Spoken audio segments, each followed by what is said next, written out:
भगवान शंकर का भी एक अवतार हुआ है।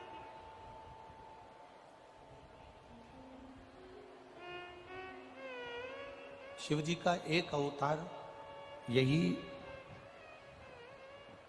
सावन और अधिक के अंतर्गत हुआ।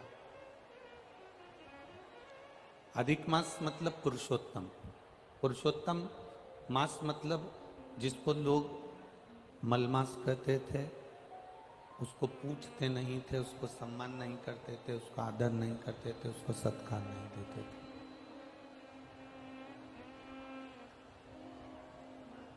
आपको पहले भी शिव महापुराण की कथा के अंतर्गत वर्णन किया गया है कि भगवान शिव के कई रूप, भगवान शंकर के कई स्वरूप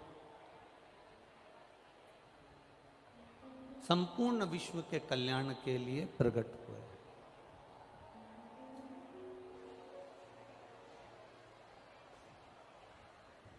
पत्रकार बंधु चाहे राजस्थान के पुष्कर जी के थे, चाहे वो अलवर के थे, पत्रकार बंधु चाहे वो उत्तर प्रदेश के हैं, मैनपुरी के, इनका एक प्रश्न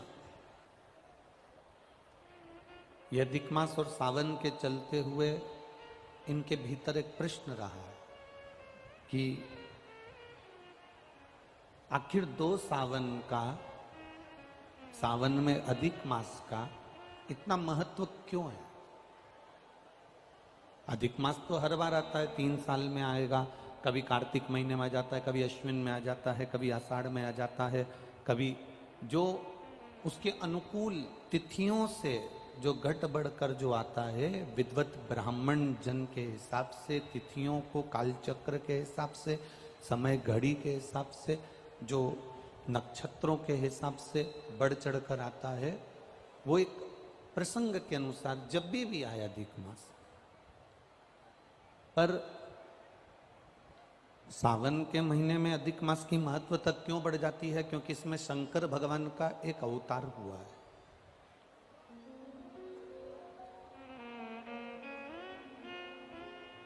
शिव जी का एक स्वरूप, भगवान देवाधिदेव महादेव का एक स्वरूप इस सावन के महीने के अधिक मास के मिलन पर भगवान शंकर का एक स्वरूप प्रकट हुआ।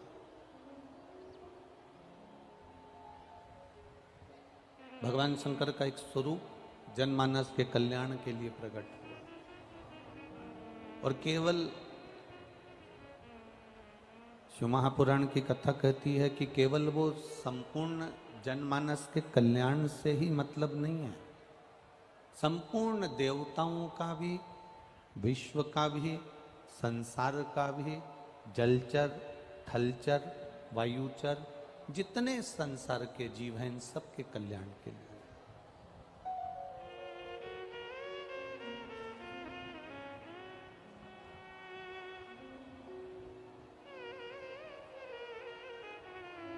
आज कोई कह रहा था, गुरुजी हमारा बड़ा मन होता है कि हम केदारनाथ जी दर्शन के लिए जाएं।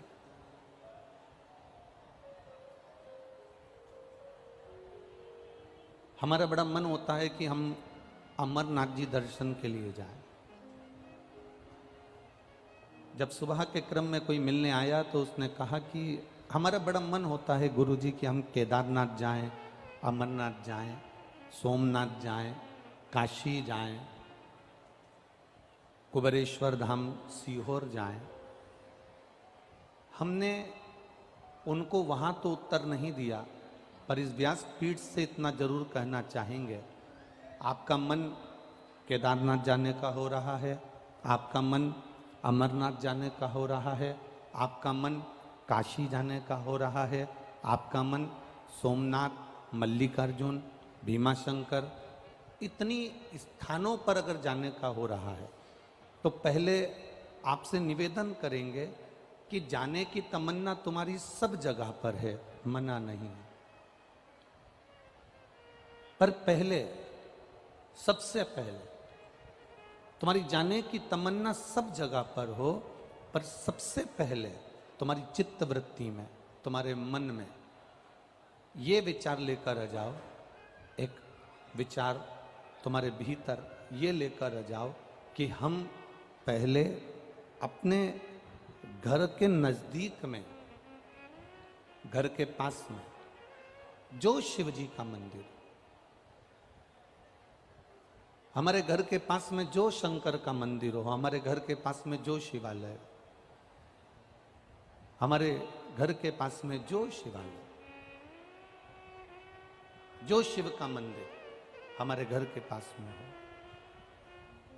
जो शिवालय हमारे नजदीक में हो, जो शिवालय हमारे घर के पास में हो, पहले हम उस शिवालय में जाना चालू करें। जब हम अपने घर के पास के शिवालय में जाना चालू कर देते हैं तो फिर केदारनाथ खुद आपको इशारा कर कर अपने पास बुला लेता है। आप जितने भी भक्त यहाँ पर शिव महापुराण की कथा सुनने के लिए आए हैं, जितने भी भक्त यहाँ पहुँचे हैं, जितने भी शिव भक्त टीवी के सामने आस्था चैनल पर कथा सुन रहे हैं, जितने भी भक्त मोबाइल पर कथा सुन रहे हैं, और जितने भी भक्त इस वनकंडेश्वर बाबा की यह पावन धरा मैनपुरी के अंदर, आप लोग जितने भी भक्त यहाँ दूर दूर से कथा सुनने के लिए आए हो, तो ये पक्का है, जितने यहाँ बैठे हो ना, आप जरूर अपने घर के पास में शंकर जी के मंदिर में एक लोटा जल चढ़ाते होगे तो शिव पुराण ने आपको खींच कर यहाँ बुलाया। बाबा बुलाता तभी है जब आप आपके घर के नजदीक में जो शिवालय है, उन शिवालय में जाकर आप सेवा कर रहे हैं, उन शिवालय में जाकर आप अर्चना कर रहे हैं, उन शिवालय में जाकर आप पूजा कर रहे हैं, उन शिवालय में जाकर आप एक लोटा जल समर्पित कर रहे हैं। भगवान बुलाता तभी है।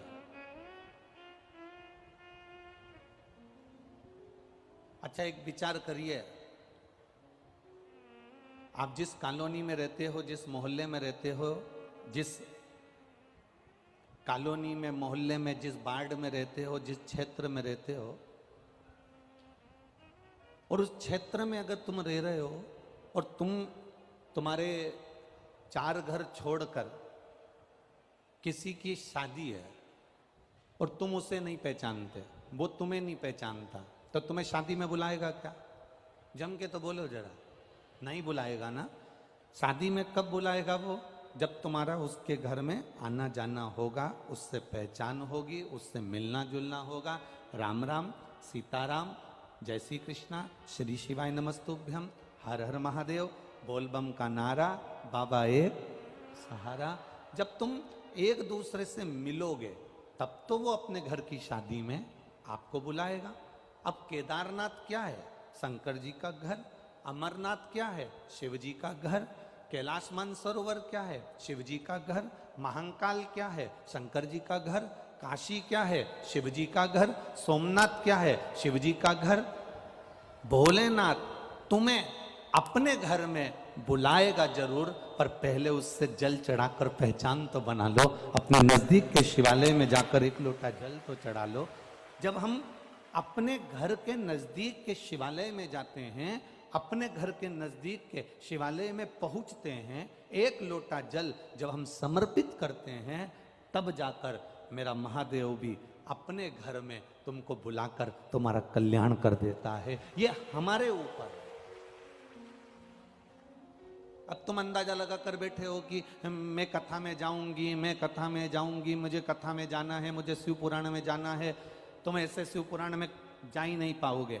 तुम शंकर जी के मंदिर में जाकर एक लोटा जल चढ़ाना प्रारंभ कर दो। तुम शिव जी के मंदिर में जाकर एक लोटा जल समर्पित करना प्रारंभ कर दो। जिस दिन तुम जल समर्पित करना प्रारंभ कर दोगे, उस दिन बाबा से तुम्हारी पहचान हो जाएगी, तुम बाबा के और बाबा तुम्हारे हो जाएंगे। फिर तुम्हारे को हाथ पकड़कर कुबेरेश्वर धाम तक लेकर आ जाएंगे, शिव महापुराण तक लेकर आ जाएंगे। ये लाखों की संख्या में, लाखों की संख्या